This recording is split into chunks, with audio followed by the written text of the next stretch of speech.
नासिक में जल्द ही शिक्षक और शिक्षकेतर कर्मचारियों का आक्रोश मोर्चा शुरू होने वाला है। जिला भर से हजारों शिक्षक ईदगाह मैदान में एकत्र हुए हैं। मोर्चा ईदगाह मैदान से त्र्यंबक नाका शालीमार मार्ग से होकर जिलाधिकारी कार्यालय तक पहुंचेगा। शिक्षकों का विरोध टीईटी के अनिवार्य व्यवस्था के खिलाफ तीव्र है। शिक्षण विभाग पर विश्वास न होने की भी शिक्षकों ने आलोचना की। विभिन्न मांगों और लंबित मुद्दों पर लगातार शासन द्वारा अनदेखी किए जाने के कारण शिक्षक और शिक्षकेतर संगठन आज राज्यव्यापी हड़ताल की घोषणा कर चुके हैं। नासिक में भी प्राथमिक और माध्यमिक शिक्षक तथा शिक्षकेतर कर्मचारी इस हड़ताल में शामिल हो रहे हैं, जिससे प्रशासन और शिक्षा विभाग के सामने बड़ी चुनौती खड़ी हो गई है। आमचं फक्त एवढं म्हणणं आहे की टीईटी रद्द व्हायला हवी 2013च्या नंतरची जे आम्ही अप्रूव्हल आमचं त्यानंतरचं आहे, तर आम्हाला असं वाटतं की आमची टीटी रद्द व्हायला हवी।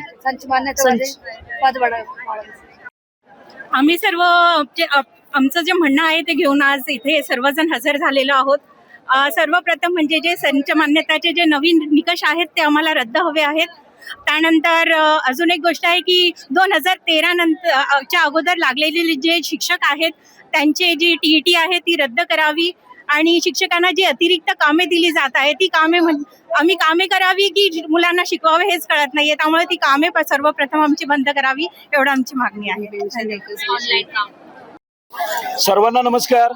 आज संपूर्ण महाराष्ट्रामध्ये 5 डिसेंबर 2025 रोजी आक्रोश मोर्चाचं आयोजन करण्यात आलेलं आहे। आपल्याला दिसतोच आहे की इथे आक्रोश किती चाललेला आहे शिक्षकांचा। आक्रोश कशासाठी का तो म्हणे तुम्हाला टीईटी परीक्षा द्यावी लागेल। अरे बाबा हो, आम्ही निवड मंडळाच्या परीक्षा देऊन पास झालेलो आहोत, आम्ही मेरिटचे शिक्षक आहोत, तरी आम्हाला गेल्या 28 वर्षानंतर तुम्ही परत सांगतायत की तुम्ही परीक्षा द्या।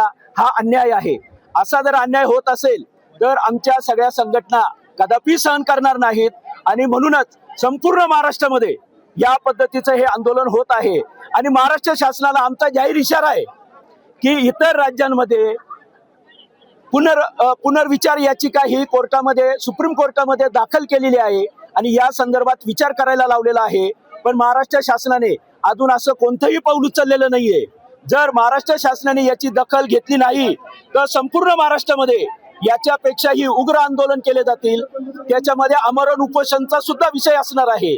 तरी महाराष्ट्र शासनाला आमची नम्र विनंती आहे की शिक्षकांना त्यांचं काम करू द्या। टीईटी सारखे अन्यायकारक जे काही नियम आहेत, जी परीक्षा आहे, ते आपण सर्व रद्द करावं ही महाराष्ट्र शासनाला आमच्यातर्फे नम्र विनंती। फक्त हाच एक प्रश्न नाहीये, तर आम्हाला आमच्या गरिबांच्या शाळा या वाचवायच्या आहेत। 10च्या आतल्या शाळा तुम्ही बंद करतायत का म्हणून? जपान सारख्या देशामध्ये एका विद्यार्थ्यासाठी रेल्वे चालते, आपल्या महाराष्ट्रात 10 विद्यार्थ्यांसाठी शाळा बंद करताय। एकदम चुकीचा निर्णय आहे हा। आम्ही हा निर्णय आम्ही कदापि लागू होऊ देणार नाही। त्यासाठी वेळ पडली तर रस्त्यावर आज जसे उतरलेलो आहोत तसे संपूर्ण महाराष्ट्रात एकाच वेळेस आमरण उपोषण करायची सुद्धा आम्ही ताकद ठेवतो। सर्व शिक्षक संघटना समन्वय समितीचा शिक्षक एकजुटीचा। मी श्री रमेश रघुनाथ गोयल, जिल्हाध्यक्ष, महाराष्ट्र राज्य शिक्षक परिषद आणि सर्व शिक्षक संघटना समितीचा समन्वयक।